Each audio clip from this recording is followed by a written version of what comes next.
Good morning everyone.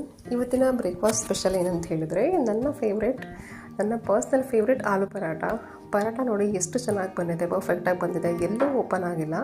ಇದಕ್ಕೆ ನಾನು follow ಮಾಡೋ ಟಿಪ್ಸ್ ಏನಂತ ಹೇಳಿದ್ರೆ, ನಾವು ಸ್ಟಫಿಂಗ್ನ ಒಳಗಡೆ ಏನು ನಾವು ಸೀಲ್ ಮಾಡ್ತೀವಿ ಅದನ್ನು ತುಂಬ ನೀಟಾಗಿ ಮಾಡಬೇಕು. ಹಾಗೆ ಫಿಂಗರ್ಸ್ನ ಯೂಸ್ ಮಾಡಿಕೊಂಡು ಕೈಯಲ್ಲೇ ಸ್ವಲ್ಪ ಪ್ರೆಸ್ ಮಾಡಿ ಎಲ್ಲ ಕಡೆ ಸ್ಟಫಿಂಗು ಈಕ್ವಲ್ ಆಗಿ ಸ್ಪ್ರೆಡ್ ಆಗೋ ರೀತಿ ಮಾಡ್ಕೋಬೇಕು. ಇಲ್ಲಿ ನಾನು ತೋರಿಸ್ತಾ ಇದ್ದೀನಲ್ಲ ಈ ರೀತಿ.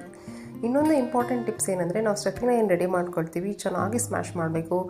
ದೊಡ್ಡ ಚಂಕ್ಸ್ ಇದ್ದು ಆಲೂಗಡ್ಡೆ ದೊಡ್ಡ ಪೀಸಸ್ ಇದ್ದರೆ ಪರಾಟ ಲಟ್ಸ್ಬೇಕಾದ್ರೂ ಓಪನ್ ಆಗಿಬಿಡುತ್ತೆ, ಇಷ್ಟು ನೀಟಾಗಿ ಬರೋದಿಲ್ಲ. ಇದೆರಡು ಟಿಪ್ಸ್ನ ಫಾಲೋ ಮಾಡಿ ನೀವು ಇದೇ ರೀತಿ ಪರ್ಫೆಕ್ಟಾಗಿ ಆಲೂ ಪರಾಟನ ಮಾಡ್ಬೋದು. ನಮ್ಮದು ಬ್ರೇಕ್ಫಾಸ್ಟ್ ಆಯಿತು.